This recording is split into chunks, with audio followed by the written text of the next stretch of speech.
snack on almonds and pistachios for days, but put walnuts in something and I'll immediately spit it out. It's not an allergy or even intolerance, it just is, and my body knows. You call me a picky eater, but I just call it having standards. Probably why I'm still single. When we were kids, I loved baby carrots. At one time or another, I disdained most other vegetables, but carrots remained a staple. I remember I was at my best friend's house for dinner one night. You remember Sherry Coleman? Yeah, the girl with the aviator glasses and the curls out to here. I must have been about 12. And there on the table, in a white porcelain dish with a silver serving spoon and about 1.5 inches of water, were baby carrots. They must have been meant for me, I thought, as they sat right in front of my place. So, of course, I piled them on top of my plate, 5, 6, 7, 8 of them. I could not get enough. But then disaster struck. Absolute tragedy. As I went to funnel the first carrot into my mouth, something was very off. Not only was the carrot warm, but it was soft. As I went to have my enthusiastic first bite, the carrot melted, squished. There was no usual delightful crisp crack or snap. The carrots were cooked. I detest cooked carrots. The temperature, the texture, even the flavor disgusts me. Carrots are not meant to be that sweet, and they are supposed to be crunchy. But now I had a dilemma. I had 7 untouched cooked carrots left on my plate. Now, before I got out of the car that afternoon, Mom had warned me in that tone. God, remember how scary she could get?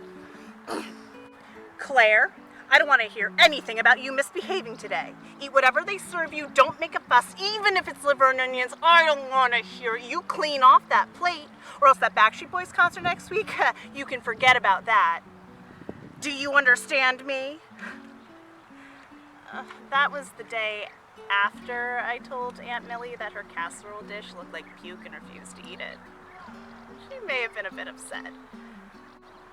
But really, who puts walnuts in tuna casserole? Aunt Millie. Anyway, back to the 7 untouched cooked carrots. I obviously couldn't leave them on my plate. Nick, Kevin, AJ, Howie, and Brian were all waiting for me. Sherry and I had been counting down the days to that concert for 6 months. You remember the signs we made. But I wasn't going to eat cooked carrots. No, went against my principles. So my 12-year-old brain concocted a plan. I couldn't return the carrots to their porcelain serving dish all at once. No, they would notice. Sherry's mom had the eyes of a hawk. It had to be done one at a time. First, I would look to make sure that everybody's eyes were averted. They're all still piling food on their plates, eyes darting this way and that as plates and utensils fly about the table. So I can't just simply return a carrot. But maybe if I use a bit of the sleight of hand the magician taught us at my 10th birthday party. Oh, I should try the mashed potatoes? Sure thing. I palmed a carrot and gently plopped it into the water as I reached across the mashed potato bowl. Sherry's dad realized that we'd almost forgotten to say grace. Hands clasped, heads lowered. Thank you for the bounty we are about to receive. Plop. Please bless those less fortunate and those in harm's way. Plop. Amen. All right. So with the prayer over, I think that as everybody starts to dig into their food, okay, this is a moment of distraction. So I pick up a 4th carrot, and my hand is hovering halfway to the carrot bowl, when all of a sudden I hear, everybody, look at Claire. My hand snaps back to my lap, and I freeze. Have I been caught? My head shoots up and my eyes look in the direction of the voice, terrified that everybody's eyes are on me. Instead, Sherry's dad is looking downward on the side of his chair, rustling the fur on the head of their 1-year-old golden retriever. Where have you been napping, everybody? Look who's here. It's our guest. Yes, it's Claire. Look at Claire. Everybody, or Body for short, the dog named after Sherry's favorite Backstreet Boys song, diligently turns to me and sniffs at my clenched fist and paws at my leg. No begging, everybody, Sherry's dad says. Good girl. I let out the breath I'd been holding in. Sherry's mom starts asking about how mom and dad are doing. Oh, they're great. Yeah, mom's really gotten into knitting. You remember when mom went through that phase? Yeah, the year of the birthday scarves. So then Mrs. Coleman starts talking about how she's working on her own projects and maybe she'll have to ask mom for some advice. Body is still sitting next to my chair, staring at my clenched fist. So I gently open my hand and to reveal the carrot on my palm and turn it towards her. She sniffs at it, gives it a little lick, but then sneezes, shakes her head, and walks away. I always knew that dog had good taste.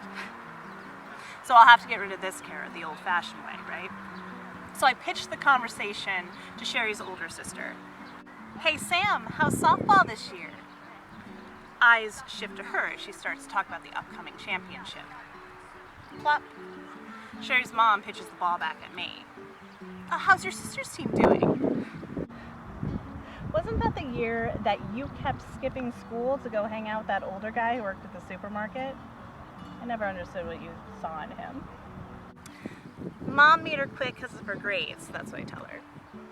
So Mrs. Coleman starts talking about how grades are so important and that kids don't understand the importance of a good education. Plop. Now, I think maybe I can drop in a 6th. But then Sam hits a curveball at me. I heard your brother got into Notre Dame High for next year. She had a crush on Matthew. I could be under inquisition for hours. I panic. Did you hear that Sherry got a D on the math quiz? Ooh, her father began to rumble up a storm. Sorry, bestie. I mean, sacrifices had to be made. I'm doing this for the boys. I want it that way. Plop. All right, almost there. 1 carrot left. Mrs. Coleman is telling Mr. Coleman about an article she read about how children with high IQs often do poorly in school because they're not challenged enough. Sam is feeding the fatty bits of meat to everybody. Sherry is pouting and stabbing at the food on her plate. This is my moment. Success is in my sights. I pinch the final carrot, lift it off my plate, and gently lower it into the water. Before I can let go, I hear my name. I look and see Sherry's parents staring at me. My fingers frozen in the 1.5 inches of water in the white porcelain carrot dish. It's okay, Claire, dear, Sherry's mom says. Don't be shy, dear. Eat them all. I insist.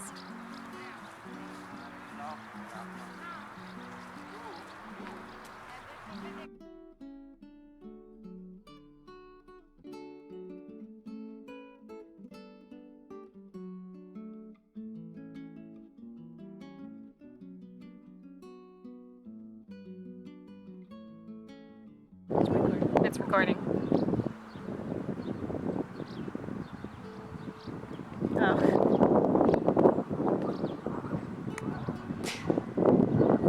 Oh. Apparently he likes carrots.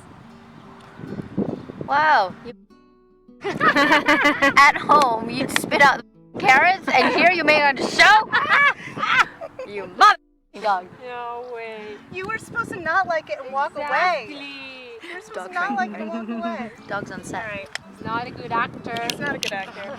I reach across and gently drop the carrot into the water as I reach for the mashed potato bowl. Great. Yeah, actually cut. Now you don't even care. Okay, alrighty. Okay, hold on. Let's just. If he stays there, I mean, do you want him out of the shot, or let me see, how uncomfortable is it with a dog? Oh, you can't even see him.